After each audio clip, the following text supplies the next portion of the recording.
Folks, Canadian Prepper here, my friends. I hope you're staying well hydrated because most of the planet, unfortunately, is not.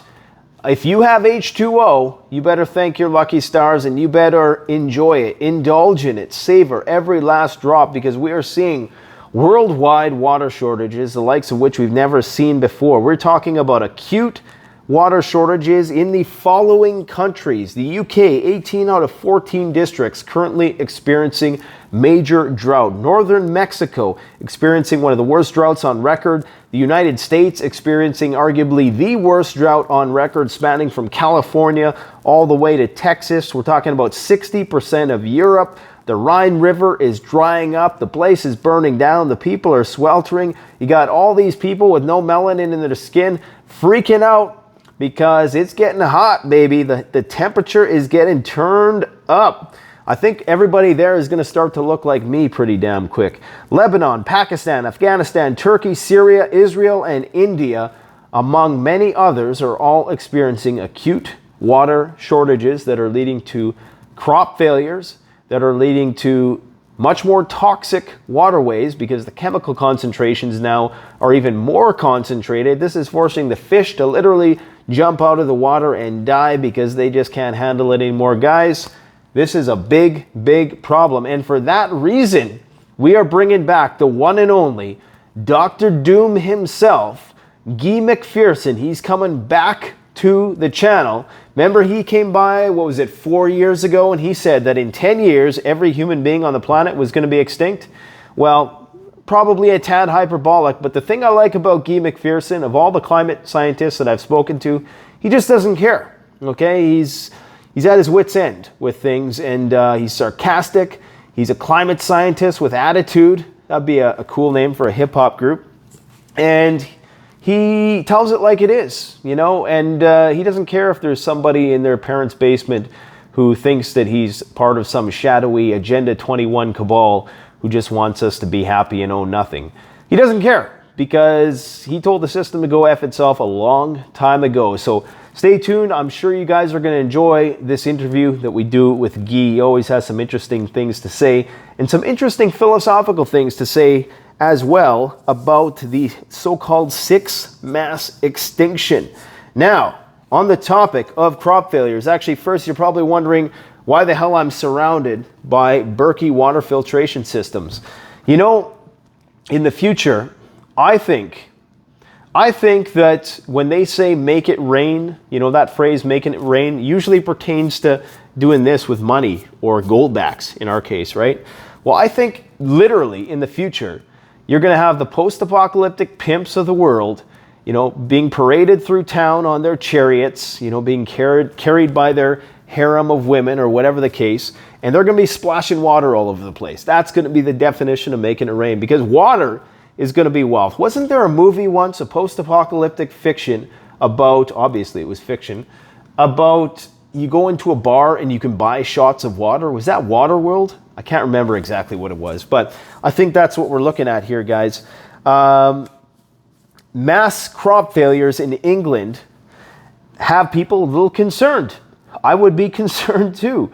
Experts have warned of widespread crop failures across England as charities and farmers criticize water companies for dithering over hosepipe bans despite drought being declared across much of the country. They're talking about half of the potato crop expected to fail as it cannot be irrigated. This is the same story we are hearing all over the place, even in southern Ontario, which is in Canada, not too far from where I live.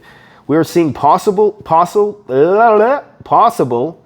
total crop failure. Dry conditions devastating Ontario sweet corn farmers. Now, one of the farmers, Robert Foreman, who works for Foreman Farms in Belgrave, says that in 23 years of farming, he's never seen dry conditions like this ever. Okay, he said, I've never sold corn over $9 a dozen before here ever. It's interesting now that we're already dealing with so many inflationary pressures, and then on top of that, to now have to deal with drought as well.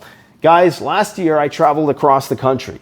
I have never seen the country so bone dry. I'm talking from Manitoba all the way to Vancouver Island. It was a tinderbox. You could literally throw a match and Vancouver Island would have went up in flames. I had never seen anything like that before. Now, fortunately, this year it started last year with the Abbotsford floods, which caught everybody off guard, because you're talking about experiencing a whole year of massive drought, okay, the driest conditions we ever seen.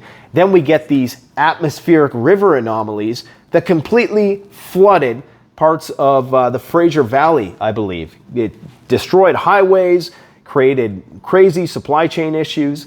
And this year now, we're not necessarily back to normal, but the water levels have been good. So we got our fingers crossed. Unfortunately, that means the bugs are back, which is the one downside of water. I guess you can't have your cake and eat it too. If you want to drink your water, you're going to have your bugs. But it was crazy. And I actually did a video on it, and it was just smoky, dry. It looked like something out of the movie The Road, okay? And it's the same case, the same all over Europe, okay? We're talking about Portugal. We're talking about Switzerland. We're talking about Germany, the Rhine River drying up. We're talking about Spain, okay? Italy, seeing some of the worst drought conditions that they've ever seen. Fish die-offs, okay? The fish don't want to be in the rivers because they're just too toxic now, because the concentration of chemicals is all the more concentrated because there's less water. So that's another sort of knock-on effect of all of this. And not looking good. They're talking about beer and meat shortages. So if this war continues and this climate chaos continues, I don't know. We're probably going to be looking at food prices doubling, if not tripling, potentially. All it takes, okay, the system is resilient to an extent. Because of globalization, our system is more resilient than it's ever been before, because a deficiency in one part of the world can be made up for with a bumper crop in another. However, you can only do that so much. There's only so much surplus. There's only so much play in the system.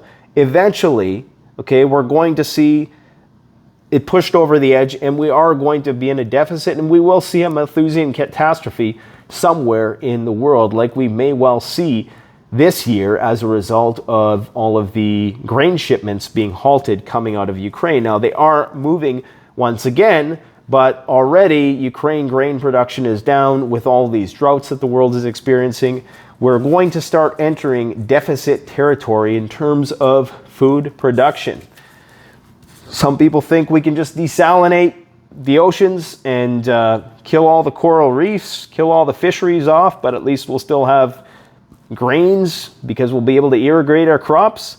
Maybe. But there's all these knock-on effects that we just, that are not apparent at first, that we need to keep in mind. Now, inflation is so bad in California that people are going to Mexico to buy groceries.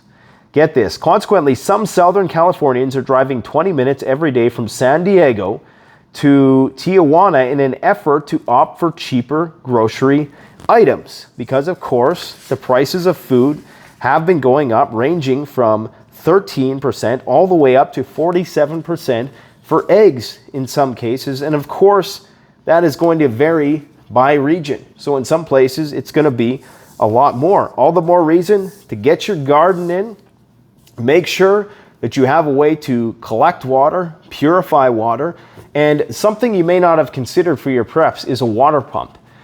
So you can go and get a water pump probably for like $150, a low voltage one that you can hook up your garden hose to. And, you could power it via your, if you have one, a portable power generator, like a lithium generator, which of course you can recharge via solar power. You can do that, and that is going to be very useful if you have a water source which is not on your property.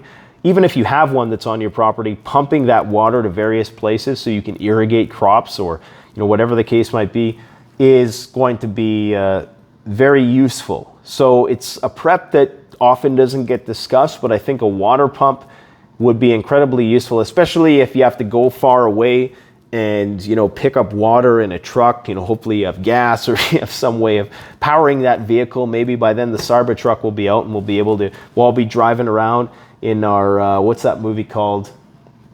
what's the movie called that he based the design off of? I can't remember. Somebody's going to say it in the comments. Blade Runner. That's it. In our Blade Runner mobiles, collecting water with our Energy Apex lithium-ion generator water pumps. That's one future.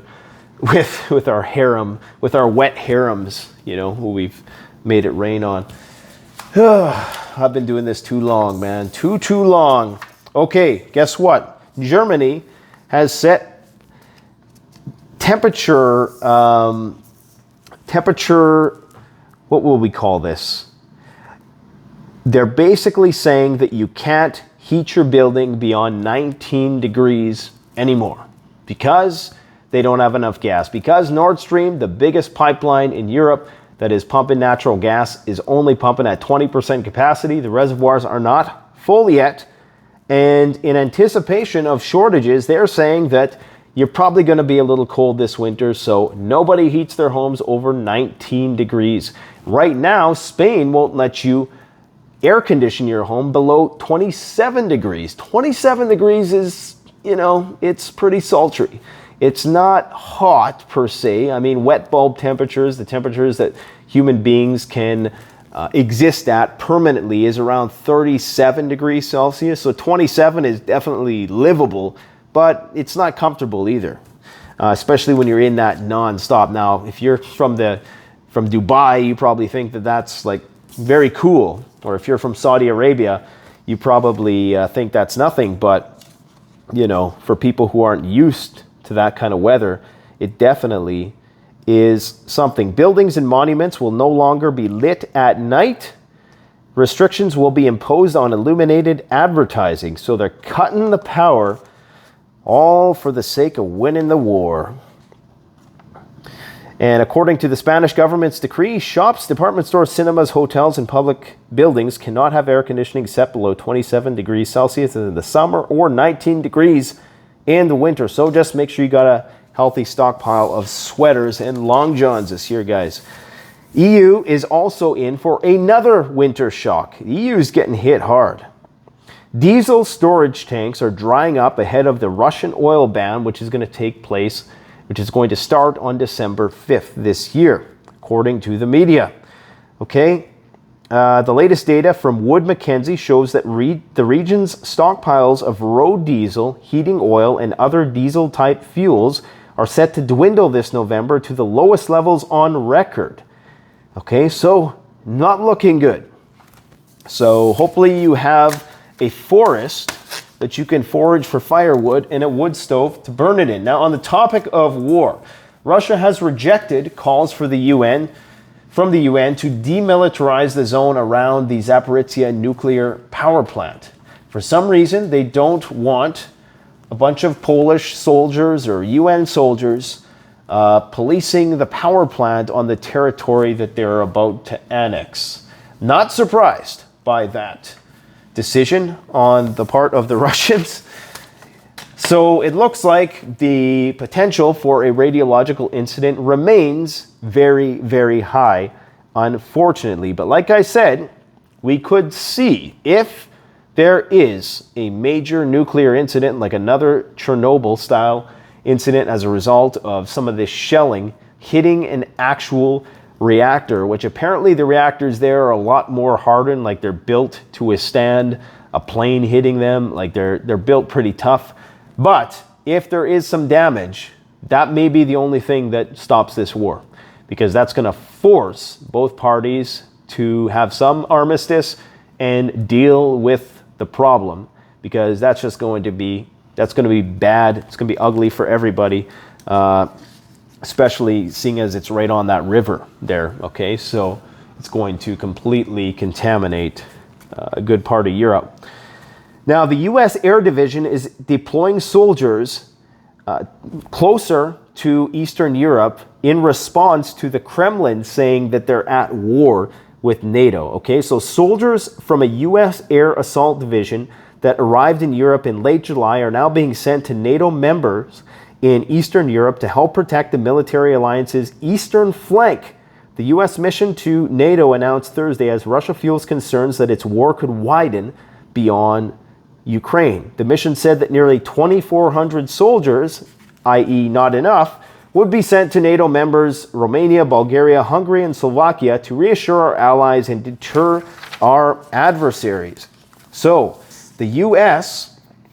is moving closer and closer to the front lines. They're already pretty everywhere in Poland, but, and Latvia and all of those, Estonia, places like that, who are really looking for a fight, it seems, based on some of the media that has been coming out lately. You have NATO states closing the Baltics for the Russian Navy. This one's kind of cute.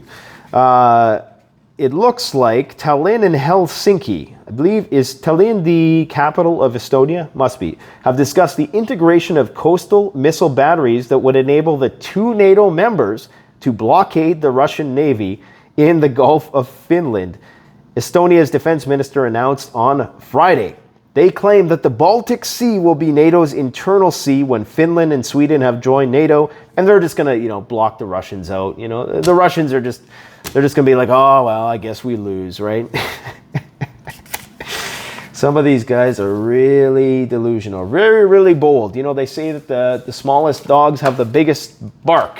I guess they have to. I guess the little dogs have to have a big bark because that's the only way that they're going to survive. I just can't see that flying. I have a sneaking suspicion that the country with the most nuclear weapons in the world will not be deterred from the Baltic Sea simply because Finland and, Estonia set up some missile defense batteries. It's probably not going to happen.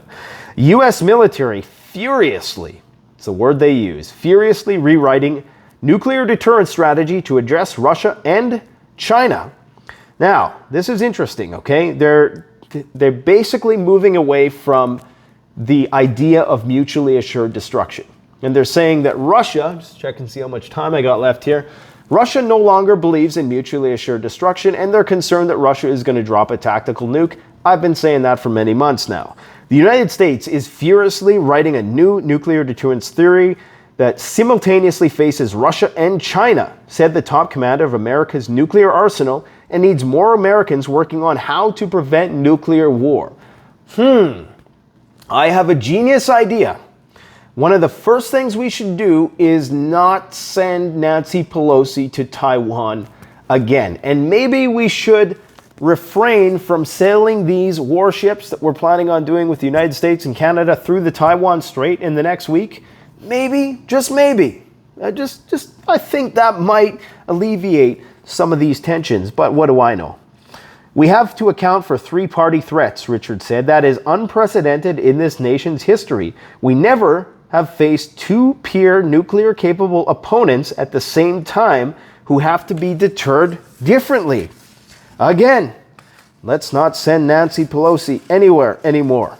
Moscow is using both implicit and explicit nuclear coercion, Richard said. They're trying to exploit a perceived deterrence gap, a threshold below which they mistakenly believe they will be able to employ nuclear weapons, such as using tactical or shorter range nukes. So, the idea is that Russia, maybe with their backs up against the wall because of this Crimean craziness going on, and apparently the Ukrainians have some means, whether by sabotage, insurgency, or these HIMARS long-range missile systems, they are now effectively, it seems anyways, targeting deeper and deeper behind enemy lines. Because of that, the Russians might think, you know what? We're now left with no choice. The only way we're going to win this, and I'm not saying this is the case, I'm just saying this is one possibility. The only way is if we drop a tactical nuke and we make a statement, and then we say we're going to start dropping nukes in other places unless you give us the South, you give us the Donbass, we call it a day. Or whatever else, maybe you give us Odessa, whatever their demands are going to be, that is the concern. That they're going to start using tactical nukes, and like I've been saying for months, it's going to become normalized. Mark my words. There's nothing that the military-industrial complex would like more to have low-yield tactical nukes normalized. What else do we got going on here? One point of good news, guys, is this Iranian nuclear deal appears to be back in the cards. Okay, everybody thought it was dead just 2 months ago. It looked like there was no hope whatsoever. Israel was talking about, they were doing these chariots of fire war games, and they were preparing to take out the Iranian nuclear facilities, and we were worried about a major war flaring up in the Middle East. It would close the Strait of Hormuz and, just create global petro chaos.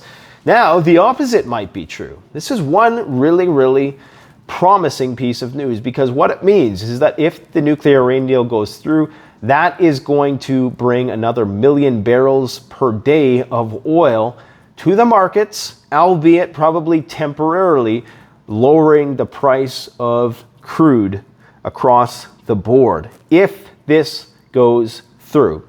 Okay, so there's probably, when you think about it that way, there's probably a lot of people who don't want this deal to go through because they want the price of oil to stay high. So I'm sure there's some people trying to sabotage the whole thing.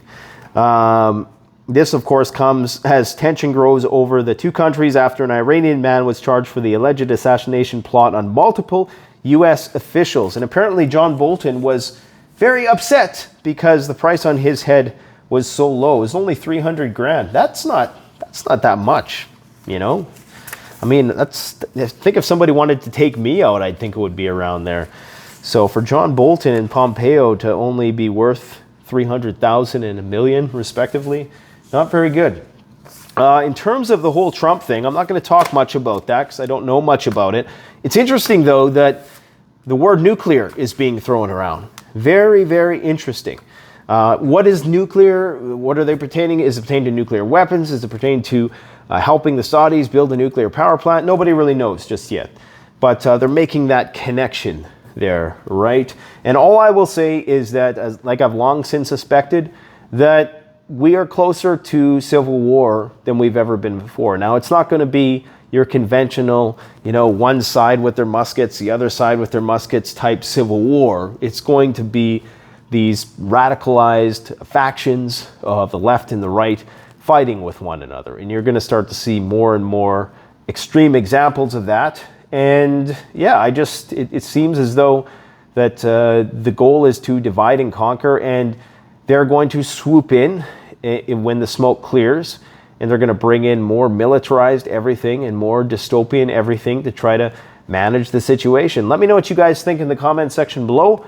I gotta go because summer is running out, and I gotta hydrate because I've just been talking way too damn long. Get your Berkeys at CanadianPreparedness.com. Use discount code PreppingGear for 10% off. That's the best way to support this channel. We don't do Patreon and stuff like that because, I feel as though if you're going to give me your hard-earned money, I want to give you something in return. So thanks for watching, guys. You take care. Enjoy your summer. Canadian Prepper out.